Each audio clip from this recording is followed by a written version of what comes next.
છોટાઉદેપુરના કવાંટ તાલુકાના તુરખેડા ગામે આજે અમે તમામ આદિવાસી સમાજના આગેવાનો હાજર રહ્યા છે। જે પરિવારની યુવાન દીકરી જે સગર્ભા હતી, પ્રસૂતિની પીડા થઈ અને અહીં રોડ રસ્તાની સુવિધા ન હોવાને કારણે, આરોગ્યની સુવિધા ન હોવાને કારણે, એમ્બ્યુલન્સની સુવિધા ન હોવાને કારણે ગામના યુવાનો એને ઝોલી કરીને લઈ જતા હતા અને રસ્તે જ્યારે એનું દુઃખદ મૃત્યુ થયું છે ત્યારે એમના પરિવાર પર આવી પડેલા દુઃખમાં એમને પ્રકૃતિ શક્તિ આપે અને એમની આત્માને શાંતિ આપે, એના માટે અમે સૌ અહીંયા એમની મુલાકાતે આવ્યા છે। આ ગામની નજીક વિશ્વની સૌથી ઊંચી પ્રતિમા સ્ટેચ્યુ ઓફ યુનિટી સામે દેખાય છે। આ ગામના ઘણા ઘરો નર્મદામાં વિસ્થાપિત પણ થયા છે।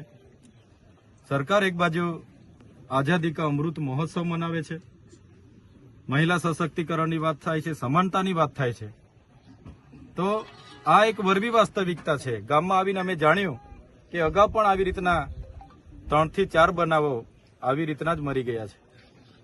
તો સરકારે જે તાઇફાઓ કરે છે એના કરતા વધારે આ વિસ્તારના આરોગ્ય, આ વિસ્તારના શિક્ષણ, સિંચાઈ, પીવાના પાણી જેવી મૂળભૂત સુવિધા, રોડ રસ્તા તરફ ધ્યાન આપવું જોઈએ। અમે ઘણા દુઃખી છે, અમે પોતે આ ઘટનાથી શરમથી અમારું માથું નમી જાય છે, છતાં આ પરિવાર પર આવી પડેલા દુઃખમાં એની નાની દીકરી જે આ 5-6 દિવસની છે એની વેદનાનું તો અમે બધા કલ્પના નથી કરી શકતા, પણ પરિવારની અમે સાથે છે। સરકારને પણ અમે કહીશું, અહીંના ચૂંટાયેલા પ્રતિનિધિઓ જે શાસક પક્ષમાં છે એમને પણ અમે કહીશું કે સામાજિક રીતે આ પરિવાર સાથે બધાએ આવીને ઉભા રહેવું જોઈએ। જે પણ મદદ મળે પરિવારના બાળકોને આવનાર દિવસોમાં ભણાવવાની કે તમામ પ્રકારની મદદ આવનાર દિવસોમાં સરકારમાંથી એમને મળે એ રજૂઆત પણ અમે કરીશું। સાથે સાથે આ ગામમાં આંગણવાડી નથી, પ્રાથમિક શાળા નથી, આ ફળિયામાં આવવા માટેના કોઈ રોડ રસ્તા નથી, આ મૂળ ગામ છે, ત્યારે એ તમામ પ્રકારની સુવિધાઓ આવનાર દિવસોમાં સરકાર અહીંયા કરી આપે એ અમારી માંગણી રહેશે। રોડ રસ્તાથી માંડીને તમામ સુવિધાઓ આ જ વર્ષે આ ગામમાં સરકાર આપે એ માંગણી રહેશે। અગર સરકાર નથી આપતી તો આવનાર દિવસોમાં જલંદ આંદોલન પણ થશે।